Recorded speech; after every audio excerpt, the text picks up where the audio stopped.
Film कितने लोगों ने देखी? फ्री में या पैसा लेके? हैं?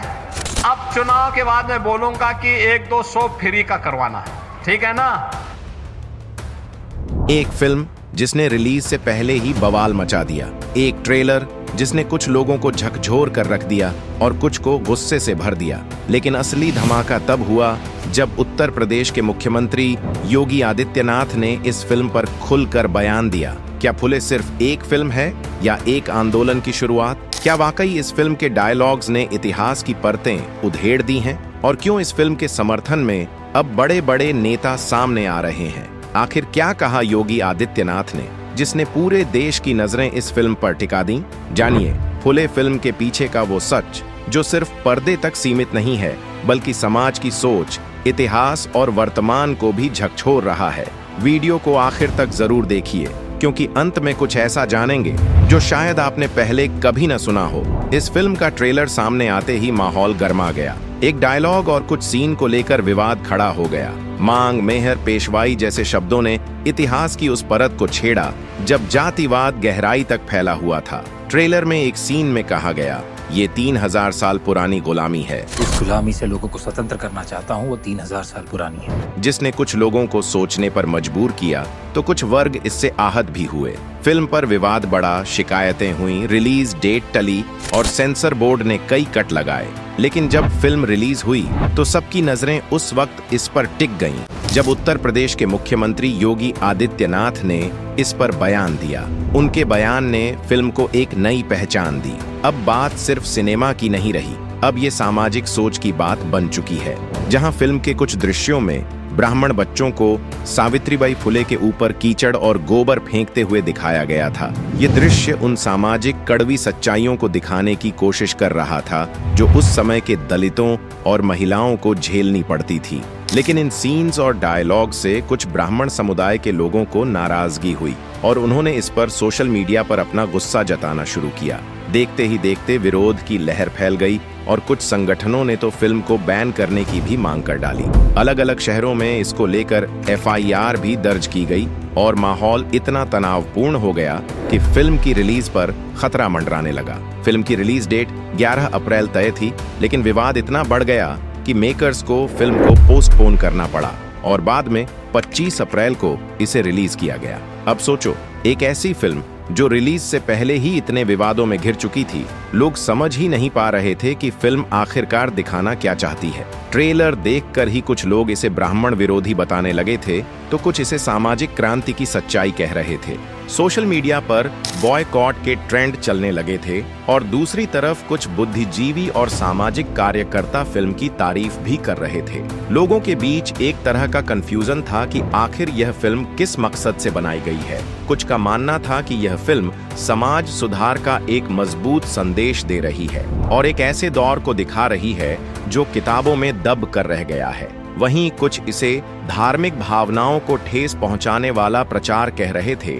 लेकिन जैसे ही फिल्म सेंसर बोर्ड के कांट छांट के बाद रिलीज हुई और लोगों ने सिनेमा हॉल जाकर इसकी असली कहानी को देखना शुरू किया तो धीरे धीरे बात साफ होने लगी और दर्शकों को यह समझ में आया कि फिल्म दरअसल क्या कहना चाहती है। और इन्हीं सबके बीच जो सबसे बड़ा ट्विस्ट सामने आया वो था उत्तर प्रदेश के मुख्यमंत्री योगी आदित्यनाथ का बयान। योगी आदित्यनाथ ने जब इस फिल्म पर अपनी राय रखी तो न सिर्फ फिल्म का नजरिया बदल गया बल्कि देश भर के लोगों की नजर में इसकी अहमियत भी बढ़ गई। उन्होंने कहा कि यह फिल्म केवल एक बायोपिक नहीं है बल्कि यह उस सोच की कहानी है जिसने देश के सिस्टम की जड़ें हिला दी है। उन्होंने कहा कि ज्योतिबा फूले और सावित्रीबाई फुले ने उस दौर में एक ऐसी क्रांति की शुरुआत की जब महिलाएं न तो पढ़ सकती थीं और न ही खुलकर अपनी बात कह सकती थीं। तब इन दोनों ने शिक्षा के जरिए एक ऐसा आंदोलन खड़ा किया जिसने समाज को जगा दिया और बदलाव की नींव रखी।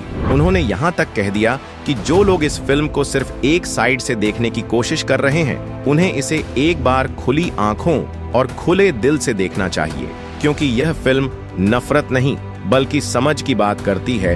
यह फिल्म किसी को नीचा नहीं दिखाती बल्कि उन लोगों को ऊपर उठाती है जिनकी कहानी अक्सर किताबों के कोनों में छुप जाती है। योगी जी का बयान इतना सीधा था लेकिन उसका असर बहुत गहरा था। उन्होंने कहा कि वह चाहेंगे कि यह फिल्म पूरे देश में टैक्स फ्री हो, ताकि ज्यादा से ज्यादा लोग इसे देख सकें और समझ सकें कि आज अगर कोई महिला किसी मंच से बोल पा रही है, अगर कोई लड़की स्कूल जा पा रही है, तो उसका सीधा क्रेडिट इन्हीं दोनों को जाता है। और इस बात को जितना जल्दी लोग समझेंगे, उतना ही समाज में बदलाव जल्दी आएगा।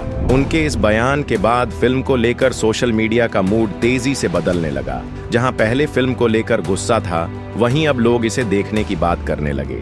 थिएटर्स में बुकिंग बढ़ने लगी। कुछ लोगों ने तो सोशल मीडिया पर यहां तक कह दिया कि अगर योगी जी जैसी सोच रखने वाले लोग इस फिल्म को सपोर्ट कर रहे हैं, तो जरूर इसमें कुछ बात होगी। फिल्म की कहानी ज्योतिबा फुले और सावित्रीबाई फुले की रियल लाइफ पर आधारित है, जिन्होंने 1800 के उस दौर में लड़कियों की शिक्षा के लिए स्कूल खोला, जब लोगों को लगता था कि लड़कियों को पढ़ाना पाप है। उस समय औरतों को घर से बाहर निकलने तक की इजाजत नहीं थी। समाज में इतनी बंदिशें थीं कि कोई औरत अगर बाहर दिख भी जाती तो लोग उसे ताने देने लगते थे।